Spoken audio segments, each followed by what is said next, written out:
नमस्कार दुनिया हालचाल को स्वागत करुछि मु संजय। आसंतु नजर पकाइबा वर्तमान रो मुख्य खबर उपरे। गंजाम जिला बेलगुंठ थाना अंतर्गत नुआगां ब्रिज तलकू भारसाम्य हराई खसिला कार फल कार कार मालिक सुनील महांती मृत्युवरण करथिया बेले तांको घर भंजनगर एलआईसी कॉलोनी रो द्वितीय लाइन बोली सूचना एवं घटनास्थल रे पुलिस रो तदंत जारी। ब्रह्मपुर एमकेसीजी मेडिकल कॉलेज रो पीजी परीक्षा परिचालना रे बड़ विभ्राट सामना को आसीची। परीक्षा हॉल रो प्रश्न पत्र व्हाट्सएप जोगे लीक होइतबा अभियोग होईची। अत्याधुनिक वैद्युतिक यंत्रपाति व्यवहार करी एठारु प्रश्न पत्र राज्यर अन्य शिक्षानुष्ठान को जोगाण होइतबा जणा पड़िबा परे सुरक्षा उपरे विराट प्रश्नवाची सृष्टि करिची। राज्यर अधिकांश स्थान रे लगाण वर्षा और बन्या पई लोके प्रभावित होइतबा बेले एहा मध्यरे आज हीराकुद डैम आ 10टी गेट खोलिछि। वर्तमान जलभंडार रो 12टी गेट देई बन्या जल निष्कासन करा जाउछि। फल पुरी जगतसिंहपुर खोर्धा और कटक पई अलर्ट जारी होइछि। बौद्ध जिला कादपद निकट रे ट्रेन धक्का 40टी छेली रो मृत्यु घटिछि। छेलीपल रेल ब्रिज अतिक्रम करथुवा बेले कटक भुवनेश्वर इंटरसिटी एक्सप्रेस छेलीपलंग को धक्का दैतिबा सूचना मिलिछि। भुवनेश्वर लिंगराज थाना अंतर्गत गायत्री बस्ती जन युवक संगबद्ध भाव पिटी हत्या एवं मृत युवक जनक जीतू कांडी होता बेले लिंगराज थाना पुलिस एवं साइंटिफिक टीम पहुंची तदंत आरंभ कर घटनास्थल विभिन्न नमूना और प्रमाण संग्रह करिछि।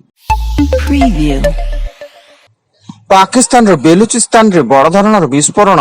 बेलुचिस्तान रो राजधानी क्वेटा निकट सुरांज अंचल रे थिबा कोयला खड़ी विस्फोरण घटी 32 जन श्रमिकंकर मृत्यु घटिता बेले 12 रु अधिक श्रमिक निखोज अछंती एवं घटनास्थल रे उद्धार कार्य को जोरदार करा जायछि। मुंबई निकटवर्ती भिवांडी रे 4 महला कोठा भुसुड़ी 5 जनकर मृत्यु। कोठार भग्नावशेष तले अनेक व्यक्ति फसी रहिता बेले घटनास्थल रे एनडीआरएफ एवं दमकल बाहिनी पक्षरु उद्धार कार्य जारी रहिछि। कोठा परिसर रे मरामती काम चलतिया बेले एभली घटना घटितिला। पुणी राज्य रे आसंता अगस्ट मासर द्वितीय सप्ताह रे उत्तर पश्चिम एवं पश्चिम केंद्रीय बंगोपसागर रे एक घूर्णी बलय सृष्टि हेबार संभावना रही। यह प्राय 9 तारिख बेलू लघुचाप रे परिणत होई पारे बोली पूर्वानुमान देखाइछि पाणीपाग विभाग। बैतरणी शाखा काणी नदी जाजपुर जिला दशरथपुरवासी दुख पलटि। प्रति वर्ष बन्या आसिले काणी नदी रे केउठी ना केउठी घाई सृष्टि होई स्थानीय लोकंक जनजीवन को अस्तव्यस्त करुछि एवं चलित वर्ष बन्या जल प्रभाव रे ब्लॉक रो मोट 35 पंचायत रु 19 पंचायत रो 56टी राजस्व ग्राम जलमग्न होईछि। बालेश्वर जिला बरहमपुर थाना अधीन आरबंद रास्तार 8टी गोरु उद्धार सह टाटा एसी गाड़ी जबत होईछि। एथिस जन को अटक रखी तदंत करिछि पुलिस। उक्त टाटा एसी रे हेउतिला गोरु चोरा चालाण एवं महानदी और यार प्रमुख शाखा नदी काठजोड़ी एवं फुलिबार लागिछि। आज राति सुधा मुंडली और नाराज रे बन्या जल विपद संकेत टपि जिबा आशंका करा जाउछि। मुंडली रे 8,80,591 क्यूसेक जल प्रवाहित होता बेले विपद संकेत ठारू मात्र 1.5 फुट तले पानी प्रवाहित होउछि।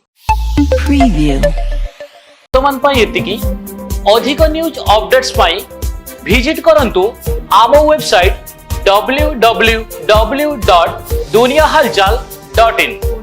धन्यवाद।